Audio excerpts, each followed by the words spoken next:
Est-ce que toutes ces sensations étranges ne seraient pas dues au fait que mon cerveau serait endommagé? Est-ce que je n'aurais pas des lésions cérébrales, peut-être irréversibles? Et est-ce que mon cerveau ne va pas se dégrader à cause de la dépersonnalisation? Bonjour à tous et bienvenue dans cette nouvelle vidéo. Je suis Régis du site reprendreduterrain.fr et comme vous le savez maintenant, je suis là pour vous aider à comprendre ce qu'est la dépersonnalisation avec toutes ces sensations étranges qui l'accompagnent. Et bien sûr, je suis là aussi pour faire le maximum pour vous aider à vous en libérer le plus rapidement possible. Alors avant d'aborder la question du jour, si le sujet de la dépersonnalisation vous intéresse et que vous ne voulez pas rater les prochaines vidéos, n'hésitez pas à vous abonner à ma chaîne en cliquant sur le bouton s'abonner juste en dessous de la vidéo. Et si vous appréciez le contenu que je propose, n'hésitez pas non plus à me le faire savoir en cliquant sur le petit pouce relevé. Ça fait toujours plaisir et ça m'encourage à continuer. Alors aujourd'hui, j'aimerais répondre à une question très courante, en l'occurrence, est-ce que mon cerveau est endommagé? Est-ce que j'ai des lésions cérébrales graves, peut-être irréversibles? Et est-ce que mon cerveau ne va pas se dégrader encore et encore à cause de la dépersonnalisation? Alors en effet, ce sont des questions très courantes. Les personnes sujettes à la dépersonnalisation interprètent souvent leurs symptômes, notamment leurs sensations d'irréalité et d'étrangeté, comme des signes imminents de folie, de maladie neurologique ou de lésions cérébrales irréversibles provoquées par la consommation de drogue, etc. Ces personnes ont d'ailleurs souvent fait toute une série d'examens pour savoir si elles n'avaient pas un problème au cerveau, une tumeur ou une autre pathologie grave. Elles ont donc passé des IRM, scanners cérébral, électroencéphalographie, tests sanguins, etc.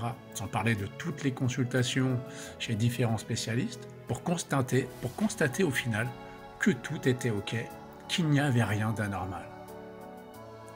Et c'est tout à fait logique, car techniquement, le trouble de la dépersonnalisation n'est pas un trouble neurologique, en ce sens que les mécanismes neurologiques spécifiques fonctionnent normalement. Il est important d'avoir à l'esprit qu'il n'y a donc pas d'anomalie structurelle dans le cerveau des personnes atteintes de troubles de dépersonnalisation.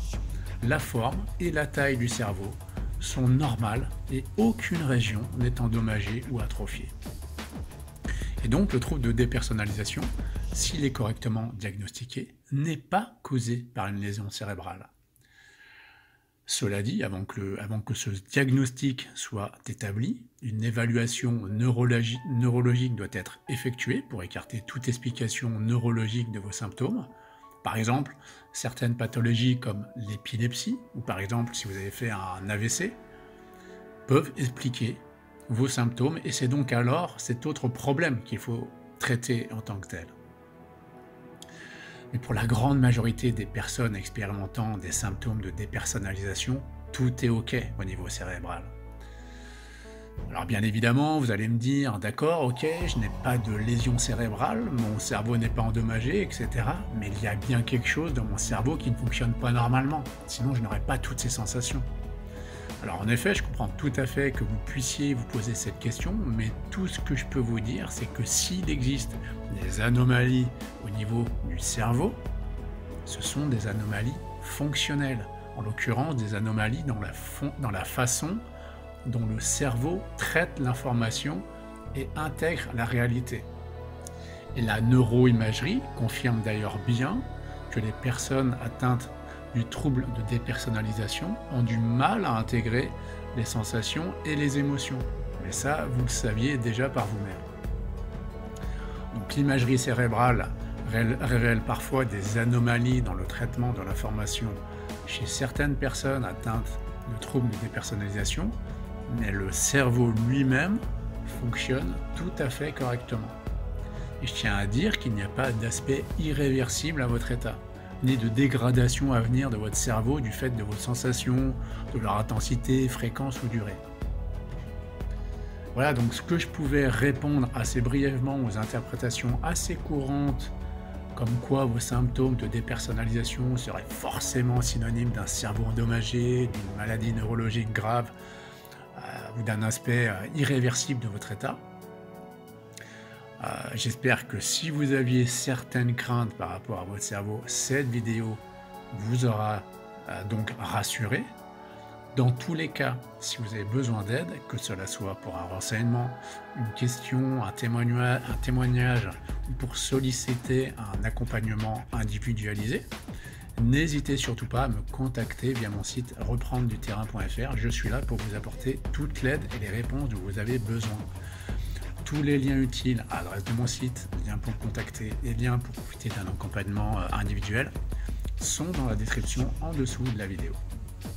N'hésitez pas non plus dans l'espace commentaire à laisser vos questions, vos remarques et aussi vos éventuels témoignages, comme par exemple savoir si vous aussi vous vous êtes demandé si votre cerveau n'était pas endommagé. Dans tous les cas, je me ferai un plaisir de vous lire et de vous répondre. Et bien sûr, si vous avez aimé cette vidéo, n'hésitez pas à cliquer sur le petit pouce relevé, ça fait toujours plaisir et ça m'encourage à continuer à vous proposer d'autres vidéos.